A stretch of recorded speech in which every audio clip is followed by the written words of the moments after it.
That was good. Fun discussion.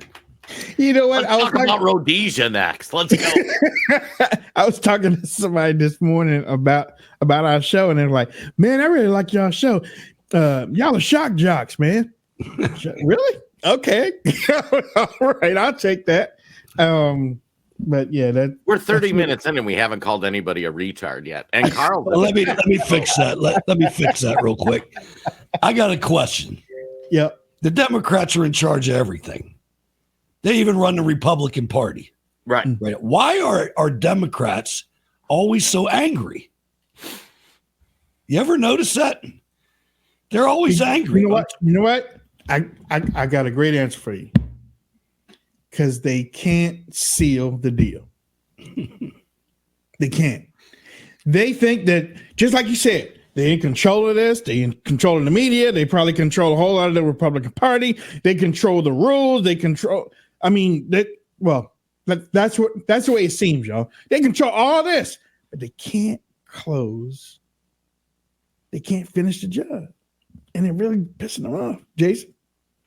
Well, it's funny Hutch says that because one of the commercials they played locally is this lady making lunch, and she says, corporations are raising prices so bad in Minnesota, which we've been Democrat controlled for decades. That's why we need to keep Democrats in power so they go after it. And it's like, at what point do you realize like your problem is because Democrats have been in power so long? But the reason is this, in my opinion. There's a big mindset difference between the left and the right. On the left, you're very much worried about the now, today. You aren't planting a tree that your future generations are going to sleep under. You know, that's why they want to tax like inheritance tax, and they don't focus on building things or that sort of thing. And culturally, we've shifted to that where, 100 years ago, you would have been thinking like, I want to build a business so that I can leave it to my kids. Or I want to get a nice house so that my kids can inherit that.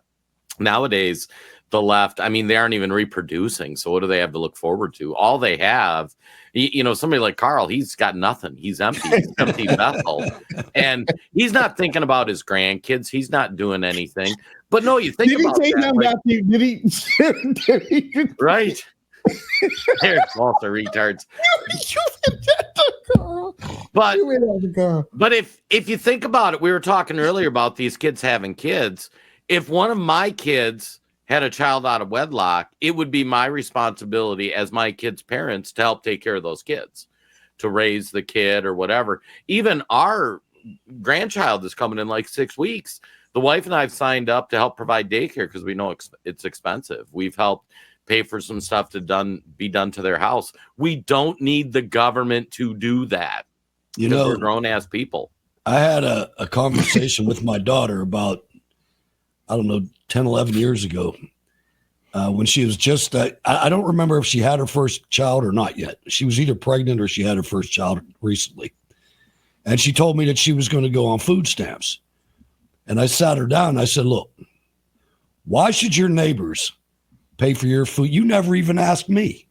Right. I said, come to me if you need anything. You don't go to the government. The government's not the answer. I'll help you. Yep. If I can't help you, then that's a different story. But I can help you. And she's been taking money off me ever since.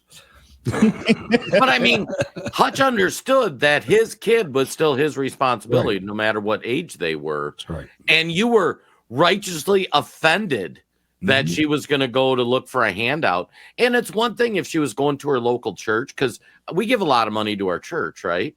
And so if I decide, like, when I see somebody, I volunteered to give that money knowing where it goes to. And I chose that, just like at the school lunch program I mentioned earlier. If I threw an extra $200-300 in the kitty so that it could go help cover some other kids' food, and I was fortunate enough to do that, I got to choose to do that. The government should not be making those choices for me.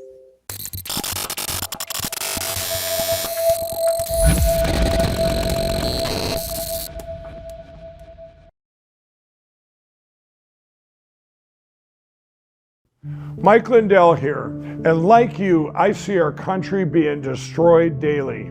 We face massive economic issues, And I can tell you from firsthand experience, there are people in power who threaten the values that have made our country great. Well, I've been a believer in gold and silver for a long time, and I've searched for years for a partner that shares my values. Well, Genesis Gold Group showed me how easy it is to protect your IRA, 401k, or your retirement with gold and silver. Their faith-driven approach to service and stewardship is one that stands out from the rest. To get your free definitive gold guide and get started learning more about investing in gold and protecting your retirement from uncertain times, visit treasureandtrust.com now. Fill out the basic contact form and a member of the team will be in touch. Again, that's treasureandtrust.com or call 855-625-7760.